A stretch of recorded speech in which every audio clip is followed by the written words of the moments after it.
In today's episode of Copycat Recipes, we're making Chipotle Chicken Bowl. It has a lot of steps, but trust me, it is so good, so worth it, and so filling.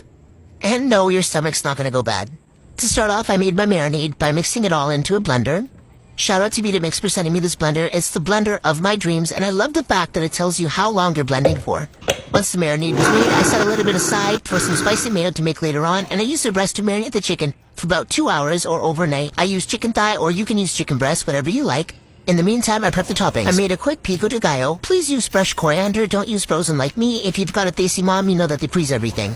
I then fried the chicken until it was nice and charred, and once it was cooked, I cut it up into pieces and set it aside. I got some boiled rice, mixed it with a little bit of lime juice, some coriander, and some cumin, and that's the base of our bowl.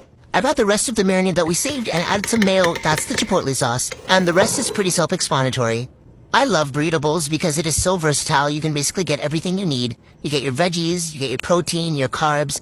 I wish you could make a man like this. Wouldn't the world be a better place? Anyways, let me know if you guys have any other copycat recipes you'd like me to make, and tell me how you like this recipe. Thanks for watching. Bye, guys!